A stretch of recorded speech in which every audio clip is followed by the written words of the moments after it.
discípulos de Cristo que al reino de los cielos le dieron su lealtad.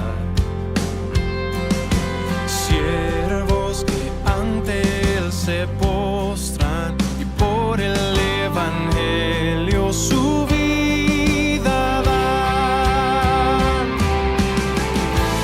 Confesamos que tú eres nuestro Dios, no hay otro, no hay otro. Seguiremos el llamado de tu voz, no hay otro.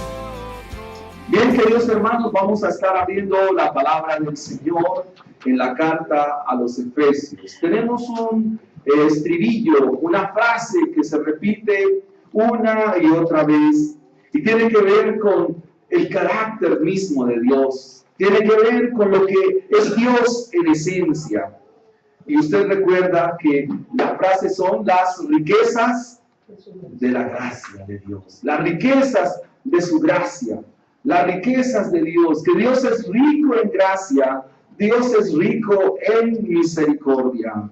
Y a manera de introducción, quiero citar uno de mis teólogos favoritos, del siglo IV, un hombre que se parece mucho a mí en cuanto al color de piel, pero que fue un escritor prolífico, y este escritor, teólogo y demás, escribió un libro que se llama La Ciudad de Dios.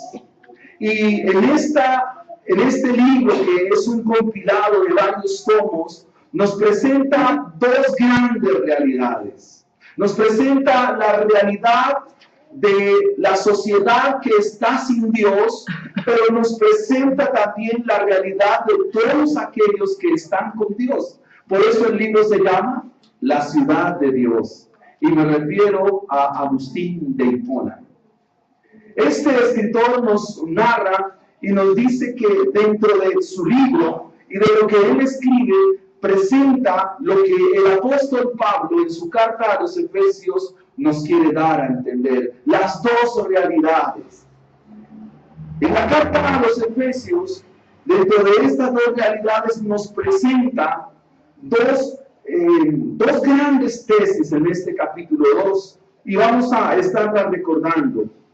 En este capítulo 2 se nos dice que el Señor nos dio vida cuando nosotros estábamos muertos en nuestros delitos y pecados, que esa es nuestra condición natural y esa es nuestra condición sin Cristo, esa es nuestra condición sin el Evangelio. Y por eso se nos repite una y otra vez cuando en el versículo 3 dice que nosotros en otro tiempo estábamos viviendo según nuestra voluntad, siguiendo al príncipe de la potestad del aire. Y se nos ha mostrado a través de la carta que Dios es rico en misericordia, rico en gracia, y que por medio de esas muchas misericordias, por medio de esa ahora abundante gracia, Él nos ha traído hacia Él.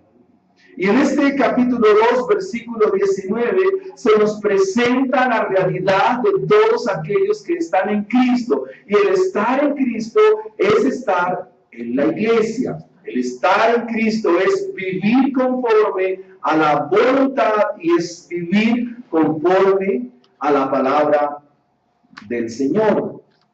Agustín en su libro La Ciudad de Dios presenta esas dos realidades. Pero lo que yo quiero en esta mañana dar a entender es que pareciera que muchos de nosotros, aunque estamos en la iglesia y aunque nos decimos llamar cristianos, parece ser que no hemos entendido qué es ser cristianos. Y entonces he titulado en esta mañana el sermón, ni extranjeros ni advenedizos. Y eso usted lo encuentra en el capítulo 2, versículos 18 en adelante. Y comienza el apóstol a decirnos lo siguiente en el hilo conductor que presenta la epístola. Entonces, leamos, quiero leer en favor mejor de ustedes. Dice, por medio de Él, es decir, Cristo, los unos y los otros tenemos entrada por un mismo espíritu al Padre. Así que ya no sois extranjeros ni advenedizos, sino conciudadanos de los santos y miembros de la familia de Dios, edificados sobre el fundamento de los apóstoles y profetas, siendo la principal piedra del ángulo Jesucristo mismo, en quien todo el edificio bien coordinado va creciendo para ser un templo santo en el Señor, en quien vosotros también sois juntamente edificados para morada de Dios en el Espíritu. Amén. Ya no sois ni extranjeros ni advenedizos, ni extranjeros ni advenedizos. Y es el tema que yo quiero tratar en esta mañana. Comencemos entonces desde el versículo 18. Entonces dice el texto, porque por medio de él, es decir, por medio de Cristo, los unos y los otros. ¿A quién se está refiriendo con los unos y los otros? Recuerden que la semana pasada nosotros observamos que había una pared que separaba a los gentiles de los judíos, pero que Dios por medio, o el Señor Jesucristo, por medio de su sangre, por medio de la cruz, obró la reconciliación. Y la reconciliación la definimos como hacer amigo al que antes fue, al que algún día fue mi amigo, pero que hoy es mi enemigo. Y estamos hablando de que nosotros habíamos ofendido a Dios y que Dios es ofendido por nosotros, nuestras acciones, nuestra vida pecaminosa, la realidad manifestada en nuestras acciones como el resultado de nuestros pensamientos y todo lo que hay en nuestro corazón, hicieron ofensa a Dios. Es decir, que Dios fue ofendido y que nosotros fuimos los ofensores, pero que vino Cristo para mediar, vino Cristo para reconciliar tanto a religiosos como paganos. Dios nos reconcilia por medio de su Hijo Jesucristo y ahora tenemos acceso por la obra de Cristo a su morada eterna. Y es por eso que en el versículo 18 dice, porque por medio de él, los unos y los otros, tenemos entrada por un mismo espíritu. No somos ni extranjeros y no somos advenedizos, porque tenemos entrada por un mismo espíritu. ¿Y qué significa entonces tener entrada por un mismo espíritu? Pues la Biblia nos dice que es por la obra del Espíritu de Dios, es por la obra del Santo Espíritu del Señor, que nosotros venimos a tres cosas en nuestra convicción. Primero que todo, de acuerdo al Evangelio según Juan, la Biblia nos dice que es por medio del Espíritu Santo que nosotros somos convencidos de pecado, somos convencidos de justicia y somos convencidos de juicio. Y es decir, que por la misma obra del Espíritu Santo, nosotros mudamos. Es decir, que Dios obra lo que la Biblia llama la regeneración. Tenemos entrada por un mismo espíritu. Y si tenemos entrada por un mismo espíritu, significa que ya no somos ni extranjeros ni advenedizos. Es decir, no somos extraños. Esa palabra advenedizo significa morar al lado. Esa palabra advenedizo tiene que ver con ser extraño. Esa palabra tiene que ver con ser ajeno. Y es que nosotros ahora para Dios no somos ni extraños o extranjeros y tampoco somos ajenos, sino que ahora estamos en medio de la familia de Dios, como nos lo va a exponer la palabra del Señor. Quiero entonces que miremos una primera cita que se encuentra en el capítulo del profeta Ezequiel. Ya les confirmo el capítulo. Vamos a ir entonces al libro de Ezequiel, capítulo 36. Y entonces el Señor nos dice, por medio de esta palabra, nos dice lo siguiente. Dice la escritura, Ezequiel capítulo 36, versículos 24, yo os tomaré. Es decir, que el verbo que aparece acá es el verbo tomar, pero está en tiempo futuro. Y está diciendo, yo os tomaré de las naciones y os recogeré de todas las tierras y os traeré a vuestro país. Esparciré sobre vosotros agua limpia y seréis limpiados de todas vuestras inmundicias y de todos vuestros ídolos os limpiaré. Es decir, que el Señor está diciendo que por medio de la obra de su Espíritu, el Señor toma a los suyos y los limpia.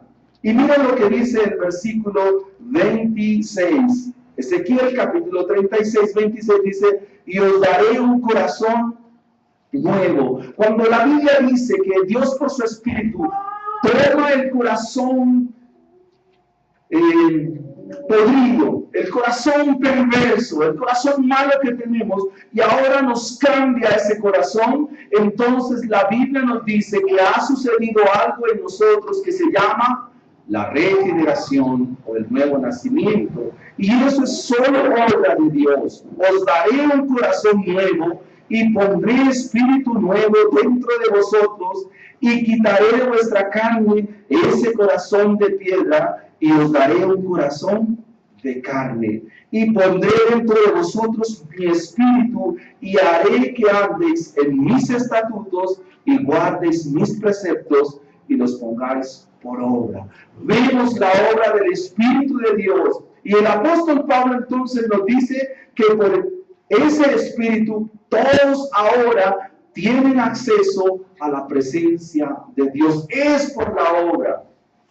Pero hay algo más que yo quiero señalar también a partir del Evangelio, capítulo 3 del Evangelio de Juan. Hay algo más que quiero señalar acá, hermanos, y tiene que ver con el diálogo que tiene el Señor con un maestro en Israel llamado Nicodemo. Nicodemo entonces viene y se presenta a Jesús de noche y tienen un diálogo.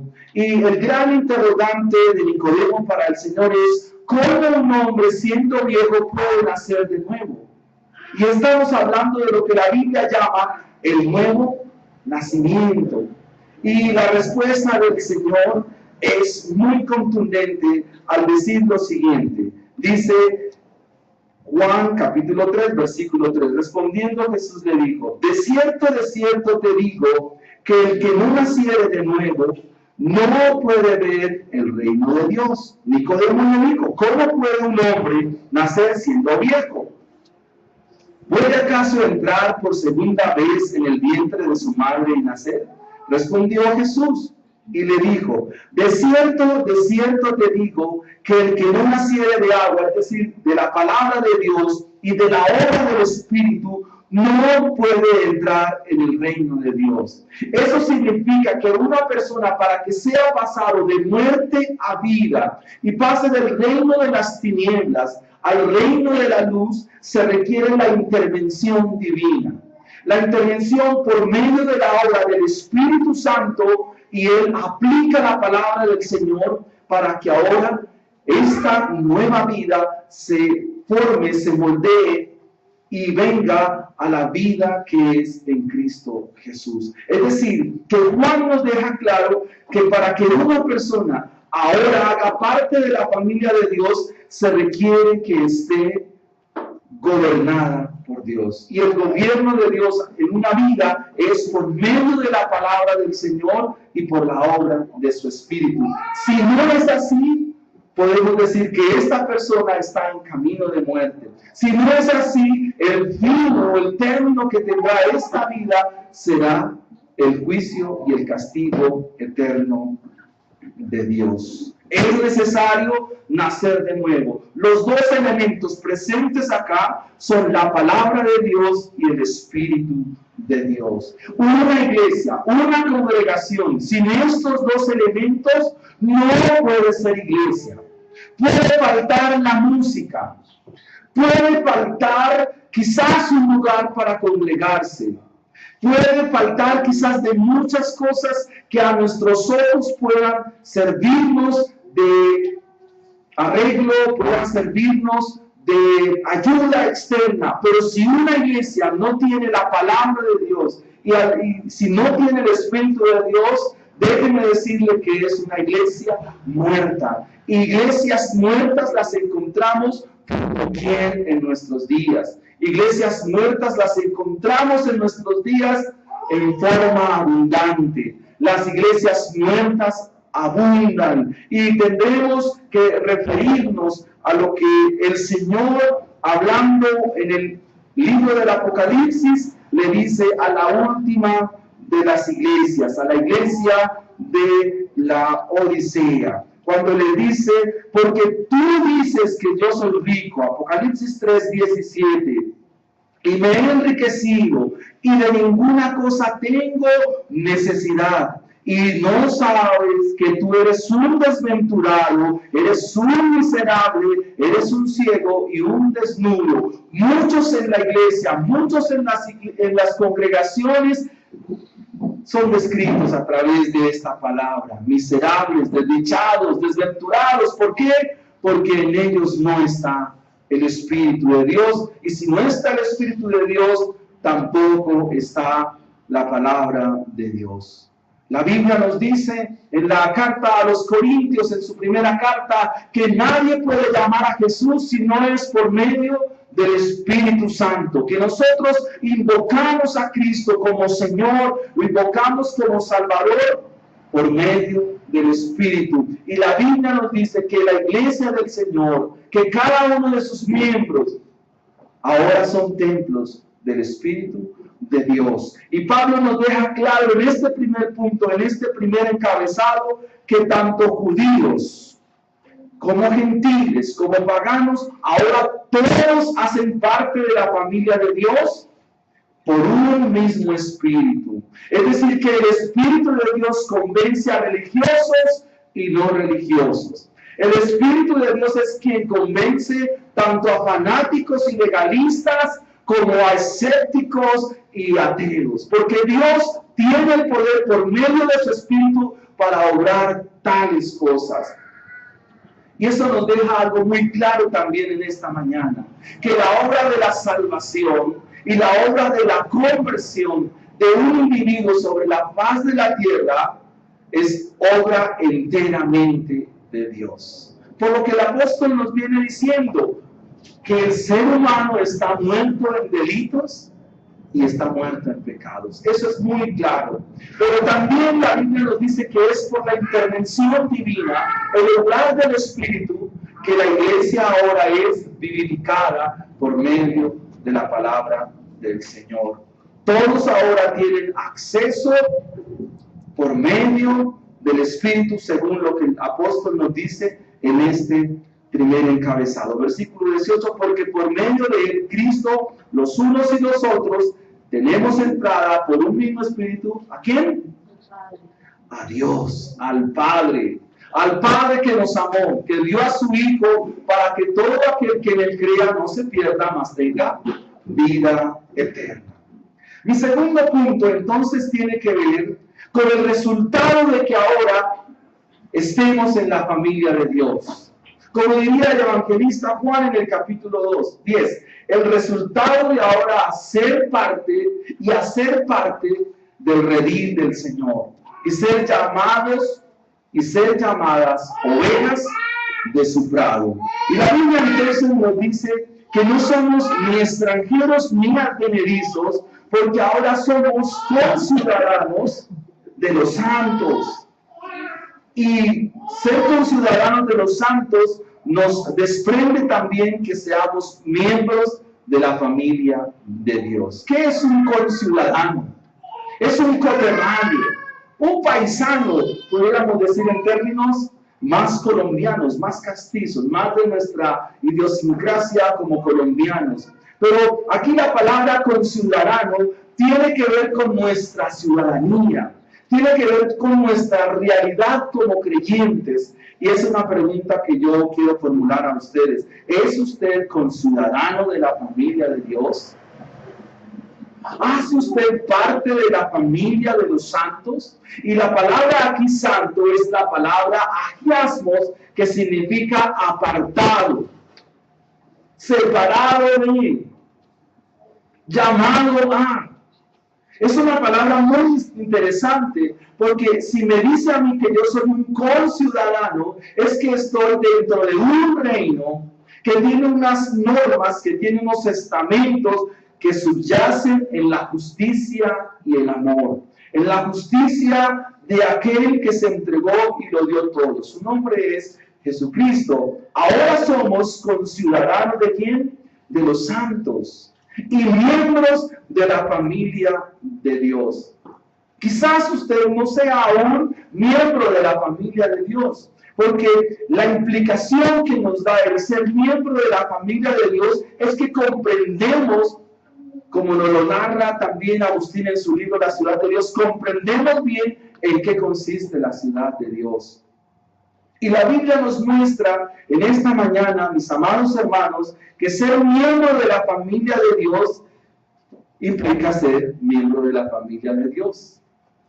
Usted dirá, ¿qué profundidad pudo haber en esa expresión? Y entonces, permítame esgrimir qué es ser miembro de la familia de Dios.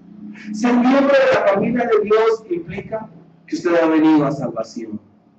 Ser miembro de la familia de Dios implica que usted conoce los mandamientos de los cuales hablábamos en esta mañana. Ser miembro de la familia de Dios es que usted entiende todas las directrices de la vida cristiana. Ser miembro de la familia de Dios es que usted comprende las cosas y discierne todo espiritualmente. Ser miembro de la familia de Dios implica una comprensión de lo que la Biblia nos muestra dentro de la doctrina de la eclesiología. Es decir, usted entiende bien su función dentro de la iglesia, entiende bien para qué ha sido llamado, entiende bien para qué ha sido llamada. Ser miembro de la familia de Dios es que usted comprende los dones con los cuales el Señor los ha dotado para que esos dones ahora sean puestos al servicio de los santos. Ser miembro de la familia de Dios trae por consecuencia que usted se vuelve un servidor de los demás hermanos. Y aquí viene otra pregunta que de pronto hace 8 días la tratamos.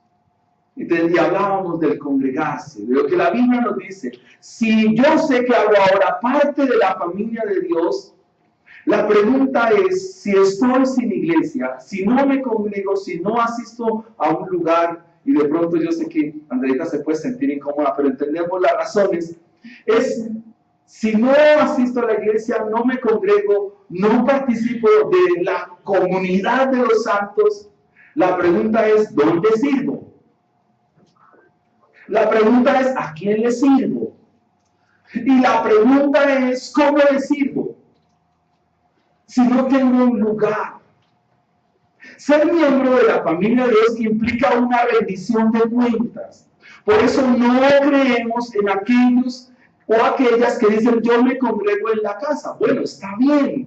Y pueden hacer sus devocionales, como nos decía un hermano. Es que a mí no me falta la lectura de la palabra de Dios. Yo hago todos los días mi devocional. No estamos en contra de ellos, pero Dios estableció desde la antigüedad que hay un día señalado, hay un lugar señalado para venir a congregarnos y disfrutar de la familia de Dios, disfrutar a partir del servicio, disfrutar a partir de la comunión, porque eso implica ser miembro de una iglesia, ser conciudadano del reino de los cielos, ser conciudadanos de la comunidad de los santos, de los separados de Dios. Dios eso lo estimó desde tiempos antiguos. Dios señaló el día, señaló la gente, señaló el sacerdocio. Ser miembro de una iglesia trae por consecuencia recibir una instrucción, recibir unos mandatos, recibir unas ordenanzas. Quizás en televisión, la radio, internet, haya muchísimos predicadores, mejores que yo.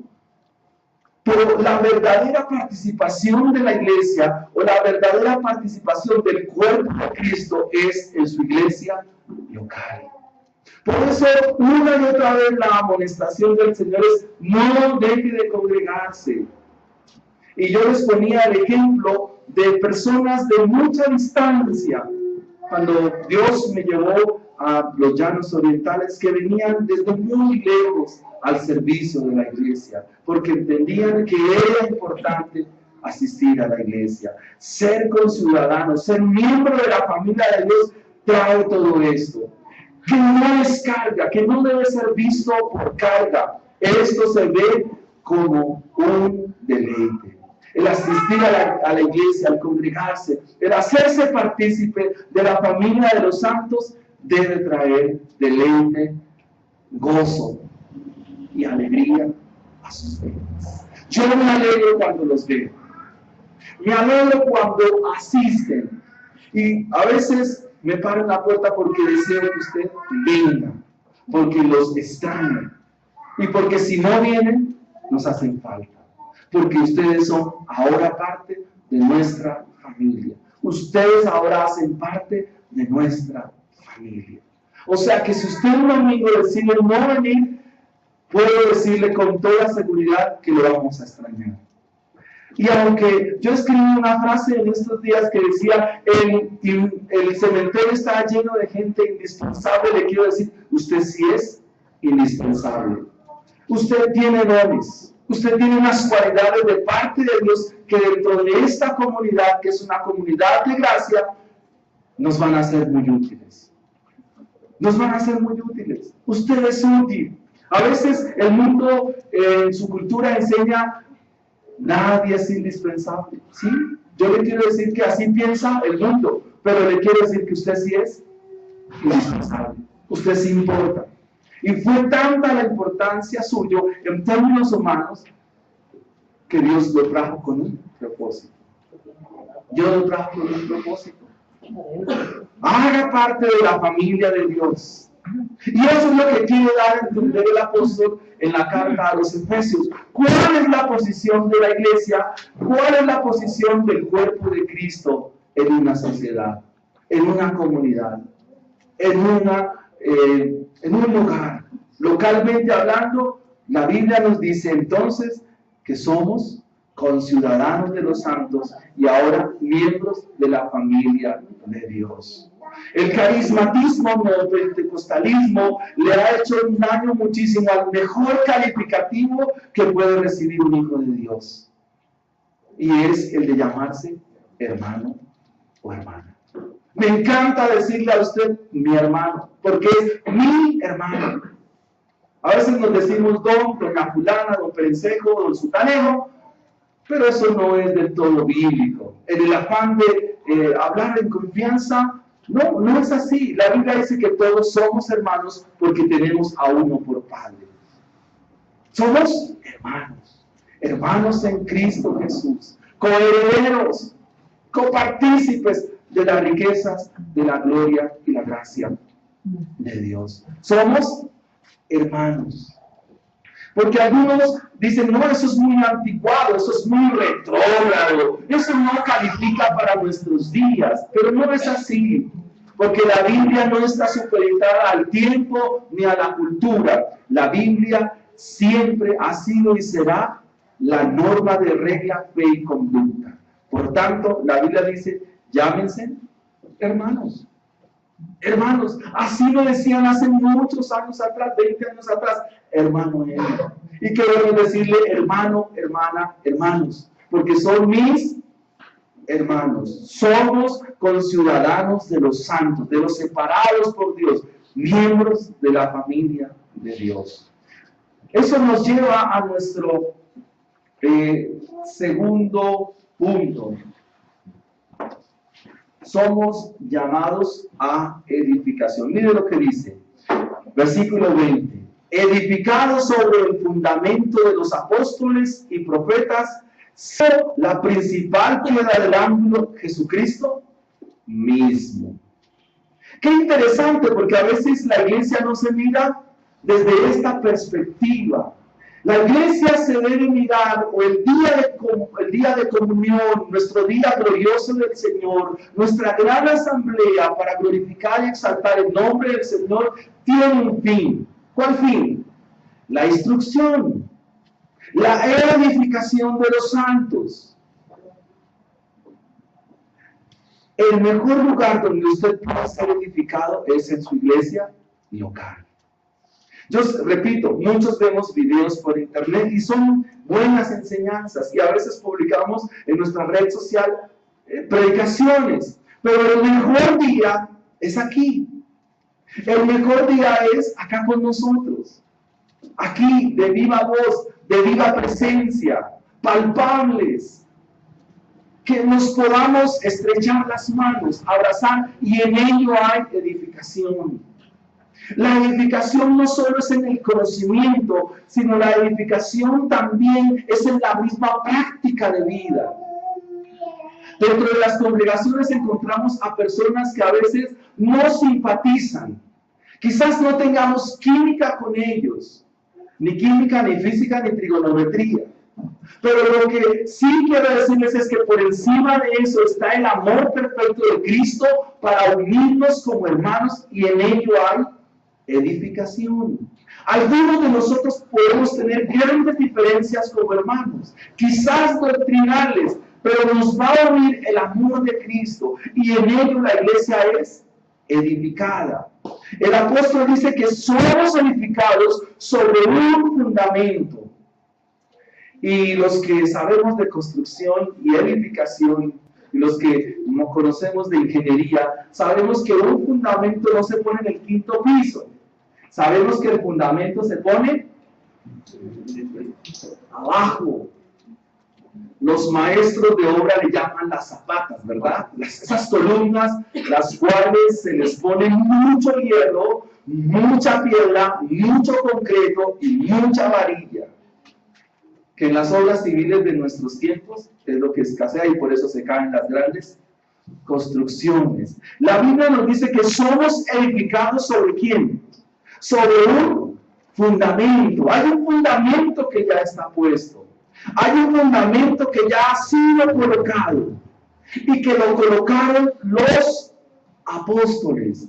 ¿Por qué los apóstoles? Porque fueron ellos quienes directamente recibieron la instrucción de viva voz, de forma presencial, de forma entrañable del Señor Jesucristo. Por eso no creemos en los sinvergüenzas que hoy en día se llaman y se dicen ser apóstoles. Son falsos, porque ellos no han recibido ninguna instrucción, porque ellos no pueden poner un fundamento, porque el fundamento ya está puesto, el fundamento ya ha sido colocado, y el fundamento tiene que ver con la instrucción que consiste en la palabra de Dios. Una iglesia que pone otro fundamento por otras cosas, por otras extrañezas de la misma vida que se construye a partir de otros o agentes extraños, agentes externos, es una iglesia que crece sobre heno y hojarasca. ¿Y usted sabe qué es el heno y la hojarasca? Cosas efímeras. Es como construir sobre la arena. Viene cualquier cosita y se va a destruir. Y la Biblia nos dice que la iglesia local se puso porque en esta iglesia se edifica sobre un fundamento de los apóstoles y de los profetas. Y aquí la palabra profeta tiene que ver con aquel que publica abiertamente, aquel que proclama abiertamente, no lo que él quiere decir, no lo que él quiere enseñar, sino lo que ha dicho Dios. En la antigüedad los profetas hebreos decían: así dice Jehová de los ejércitos, así dice el Señor. Ese es un verdadero profeta, aquel que pone al público, pone a la sociedad las palabras de Dios. Los verdaderos profetas de nuestros días escasean, mis hermanos. Se escasea en la verdadera profecía. La profecía no es anunciar cosas futuras. Eso no es profecía. Profecía es decir, anunciar, poner a una sociedad lo que Dios dice. No lo que yo quiero decir, no lo que usted quiere oír o lo que usted quiere escuchar. Es que usted pueda escuchar lo que Dios dice. Y lo que Dios dice a veces nos incomoda. Lo que Dios dice a veces nos molesta. Y en algunos, dice Pablo hablando en su segunda carta a Timoteo, genera comezón de oír, porque usted no quiere escuchar, porque usted no quiere oír. A veces a la sociedad, o siempre en la mayoría de casos, las palabras de Dios les son incómodas. Pero déjeme decirle que ese es el objetivo, incomodar a la sociedad, incomodarnos con su manera de vivir, su manera moral de actuar, su manera exagerada de gobernar, despiadada, inclemente, inmisericordia. Eso es para denunciarlo. Y la Biblia nos dice que somos llamados como iglesia, por cuanto somos edificados en un fundamento, a ser profetas, a anunciar y proclamar las verdades eternas del Evangelio a una sociedad, porque solo las verdades del Evangelio, solo el Evangelio trae salvación y vida. No somos extranjeros, no somos advenedizos, porque somos proclamadores del reino. Pero no de las verdades que usted quiere decir, no del humanismo que se predica en nuestros días, no del moralismo que se predica. Somos proclamadores de una verdad que incomoda.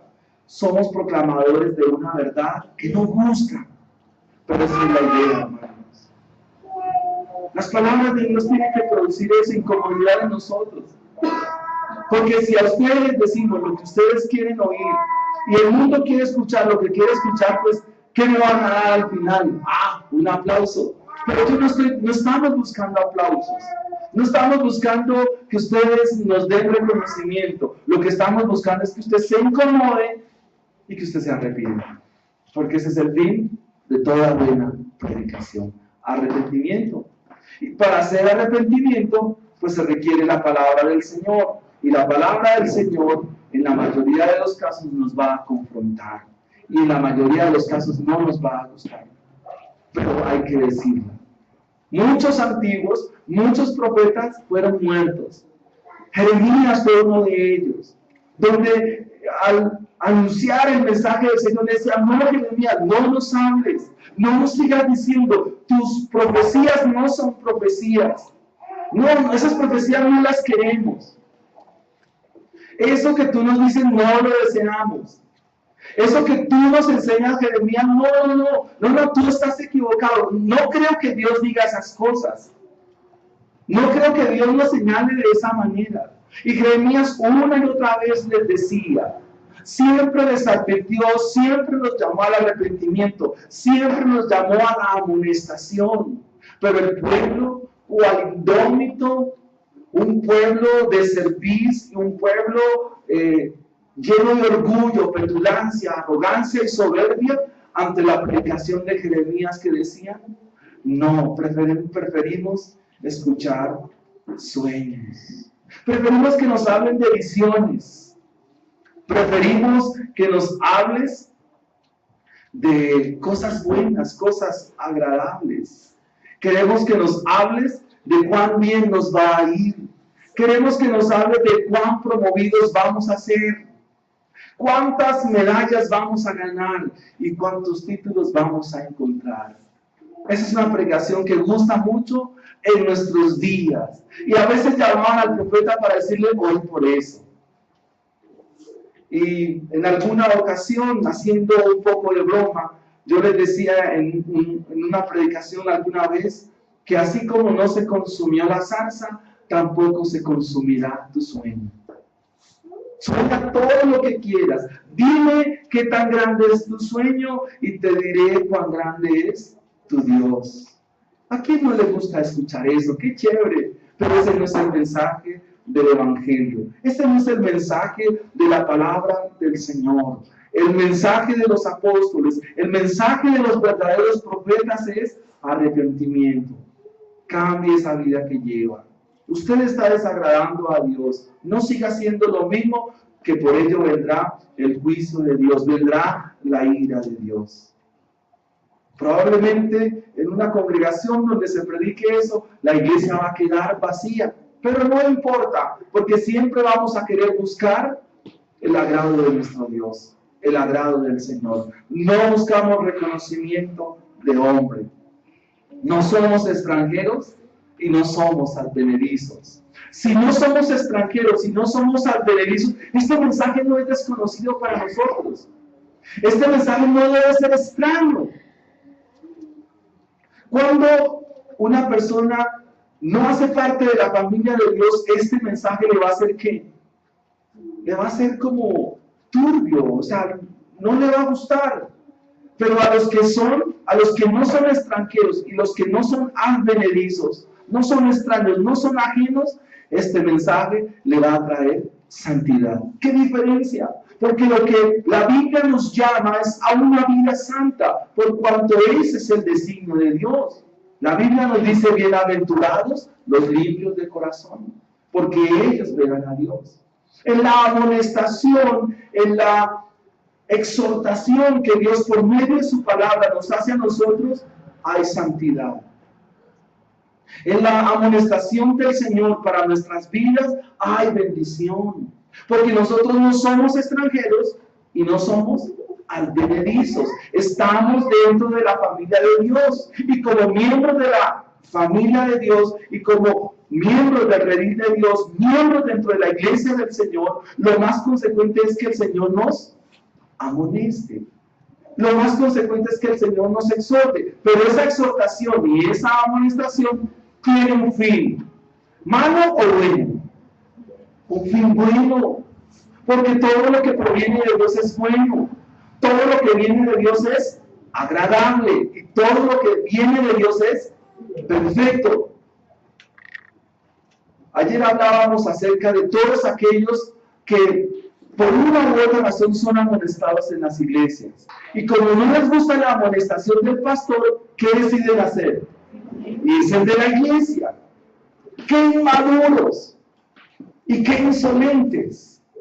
Porque no han madurado en la vida cristiana. No entienden que es ser miembros de la familia de Dios. Y aquí juega un papel la ética. ¿Por qué juega un papel la ética? Porque el otro pastor también debe decir, bueno, ustedes porque vienen hoy a esta iglesia.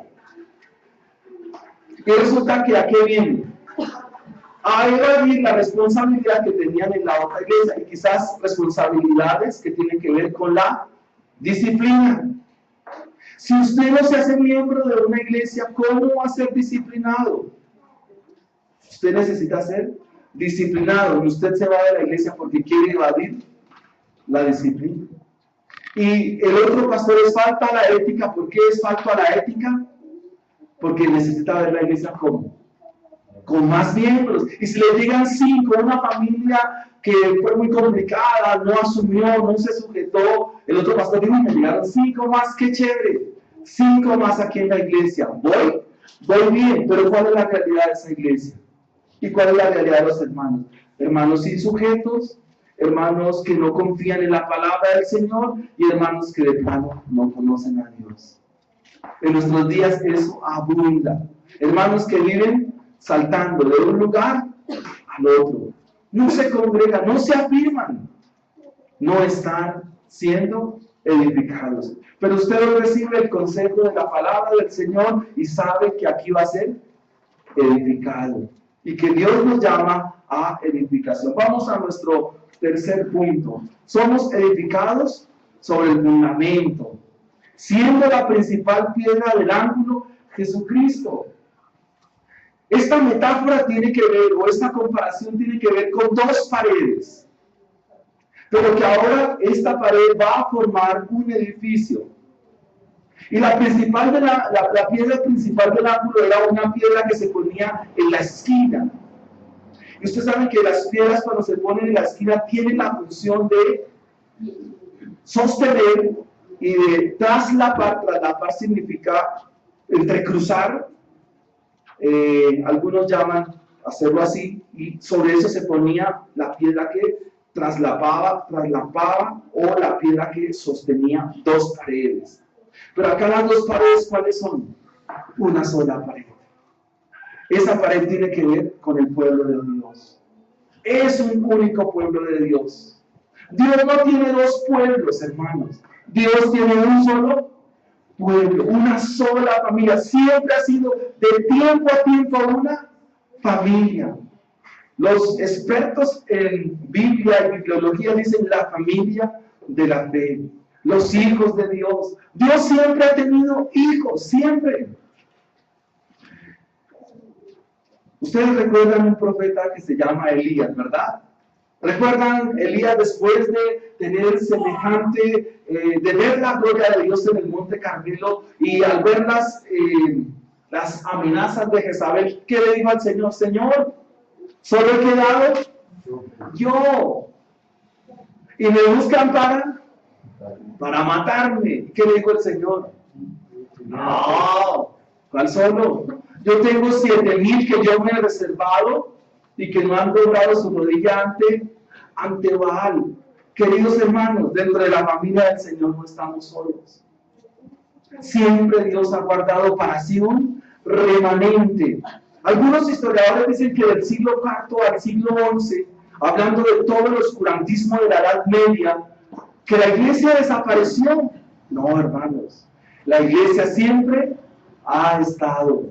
Aún en los momentos más oscuros y adversos de la humanidad, Dios siempre ha tenido un pueblo.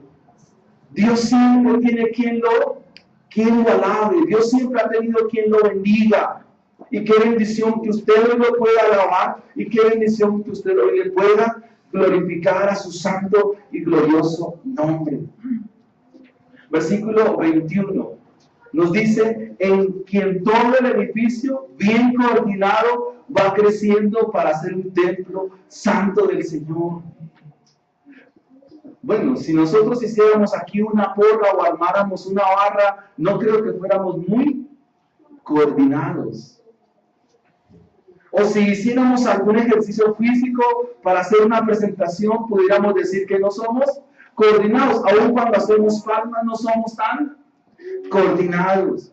Pero quiero decirles que aquí el apóstol primero nos presenta la ilustración de un edificio, de la iglesia como un edificio, como una construcción, como una gran construcción, hecha de ladrillos, hecha de piedras vivas.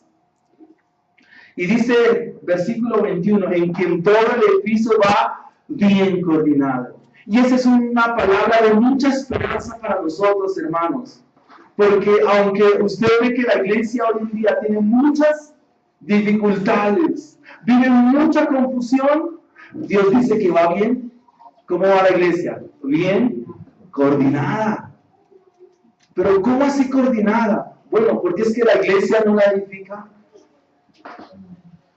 No la edificamos nosotros. En sí que la edifica es Dios. Y Dios dice que la iglesia va bien coordinada. ¿Y cuándo una iglesia va bien coordinada? ¿Cuándo una iglesia va bien fundamentada? Cuando descansa en ¿dónde? En la palabra del Señor. Hermanos, la iglesia sin la Biblia no es iglesia. La iglesia sin la palabra del Señor no puede ser iglesia. Y ese es el gran problema de nuestros días. La falta de la palabra de Dios en las comunidades cristianas. Ese es el gran problema de la iglesia.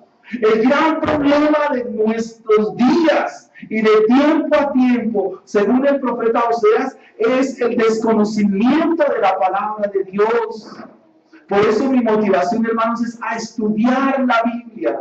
Quisiera verlos el otro domingo aquí a las 8 de la mañana para ser edificados en la palabra de Dios.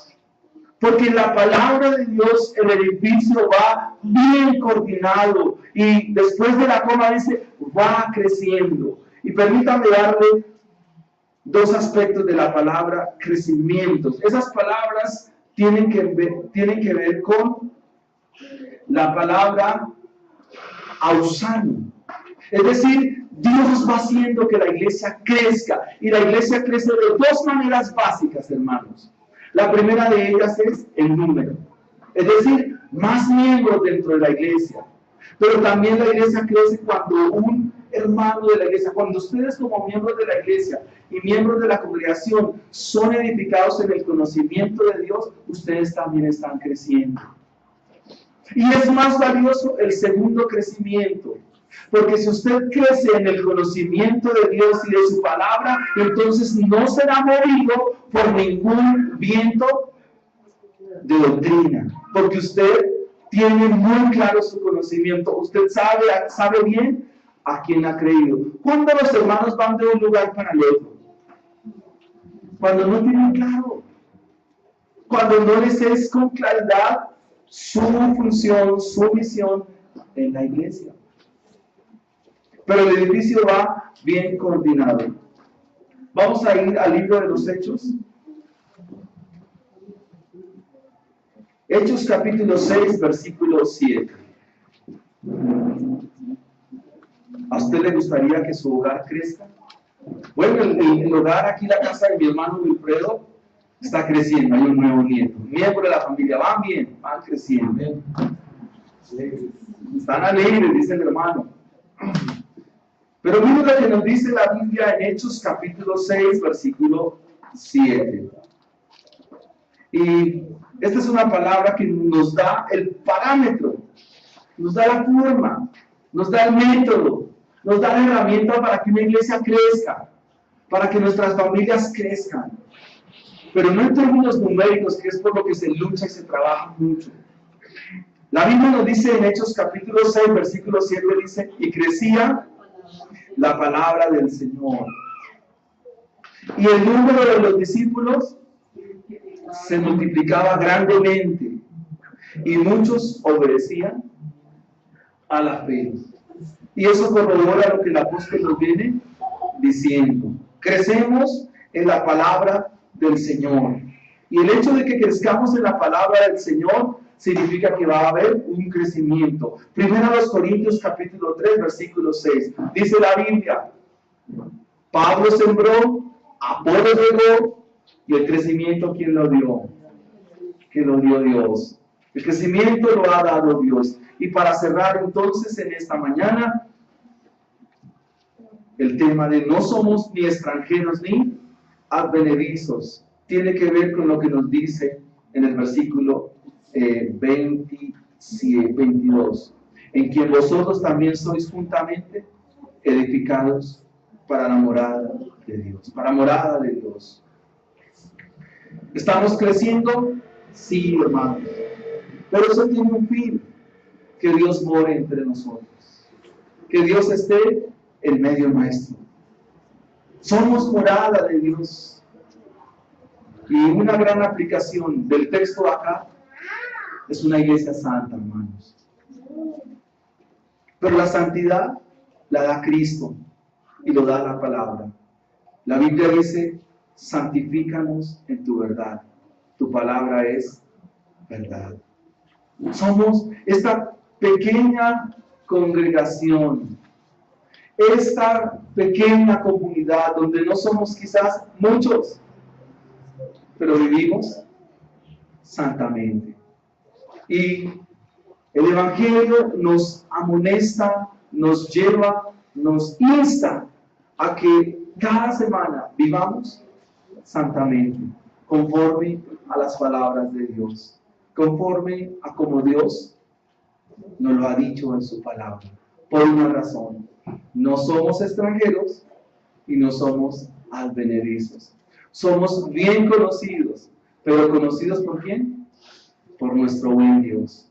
Porque la misma epístola nos dice que Él nos conoció ¿desde cuándo? Desde antes de la fundación del mundo.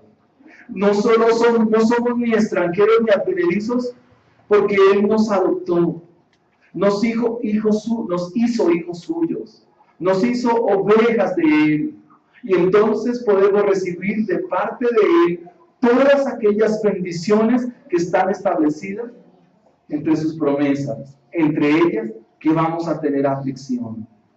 Tendréis aflicción, dice el Señor, pero confiad, yo he vencido. Somos miembros de la familia del Señor, somos miembros de la familia de Dios, no somos extranjeros, no somos advenedizos, porque tenemos una comprensión de lo que es el Evangelio. A veces nosotros no hemos entendido el Evangelio, porque el Evangelio del Señor para una iglesia es el todo, porque el Evangelio es de Dios. Hermanos, es importante para cada miembro de la iglesia local asistir a la congregación. Los niños son importantes, los niños son claves en la iglesia. Y la responsabilidad de nosotros los padres, ¿cuál es? Enseñarnos en la vida cristiana. A veces con lástima y dolor decimos, yo a mi niño lo llevaba a la iglesia. Siendo mis niños yo los llevaba a la iglesia. Y qué dolor cuando uno escucha a un padre de familia diciendo, no, ¿y dónde están? En el mundo, ya no están en la iglesia. Qué dolor, qué angustia, qué tristeza. Porque parece que falta algo a nuestra vida, falta algo, hay una faltante. Tráigalos a la iglesia, tráigalos a la congregación, haga esa tarea. Su mayor tarea es con su casa, con su familia. No espere ganar a otros, gánese primero a los suyos, hermanos.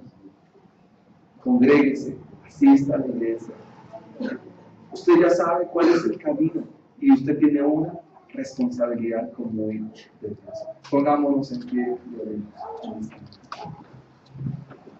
Vamos a orar al Señor. No somos extranjeros, ni somos advenedizos, no somos extraños aquí, no somos ajenos, somos miembros de una familia. Somos miembros de una congregación. No somos ruedas sueltas, hermanos amados.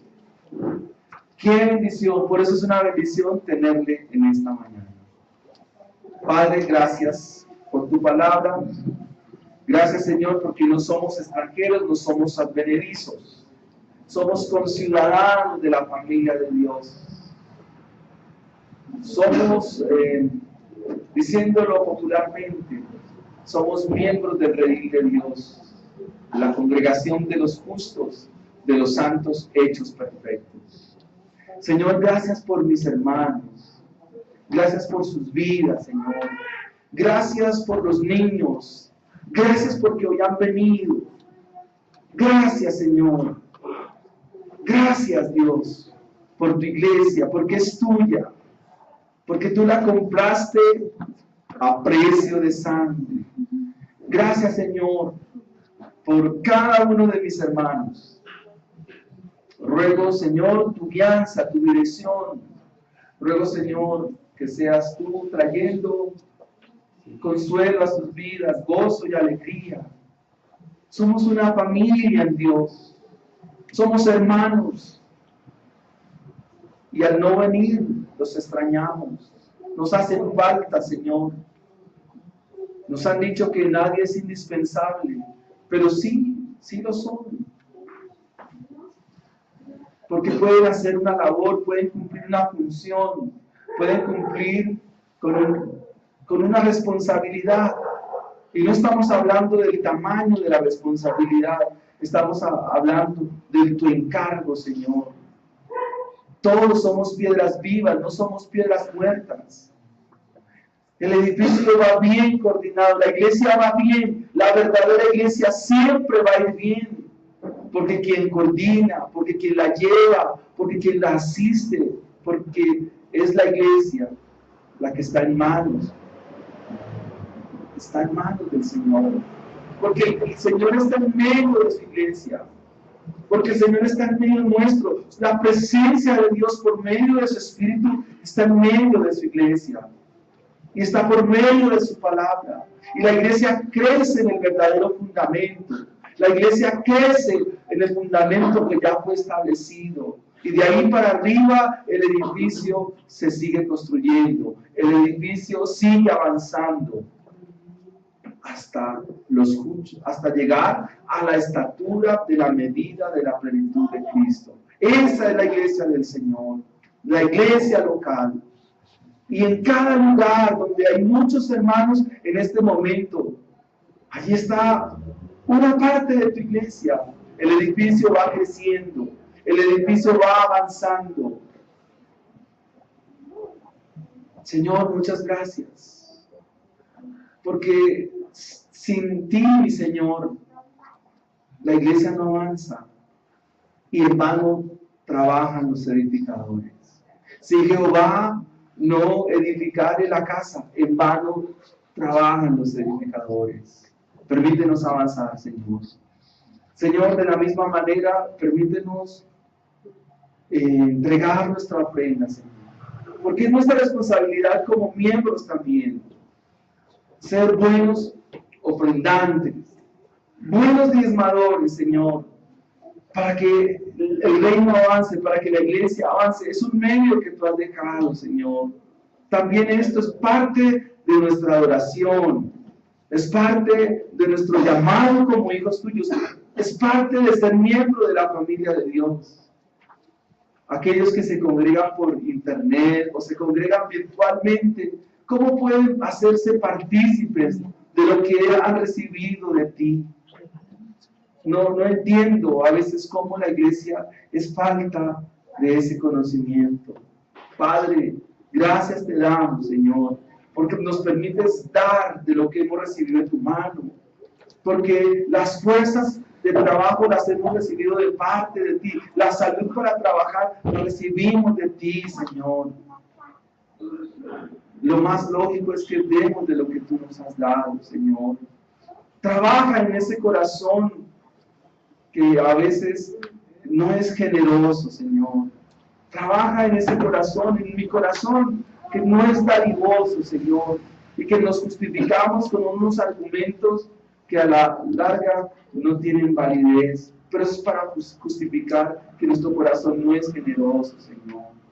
Padre, necesitamos comprar tratados, cumplir con todos los estamentos, Señor, y requerimientos, Padre, que demandan el reino tuyo, Señor.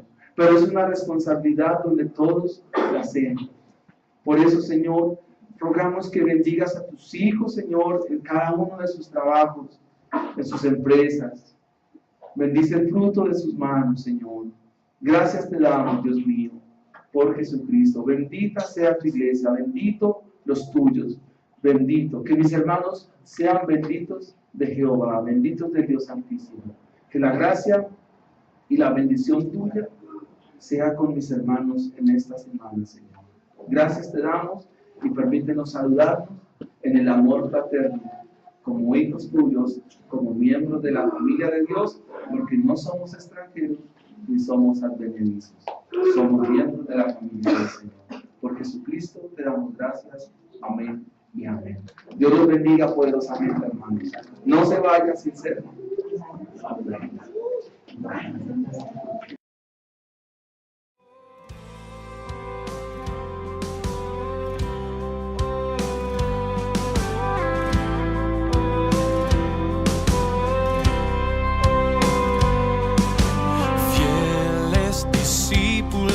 De Cristo que al reino de los cielos le dieron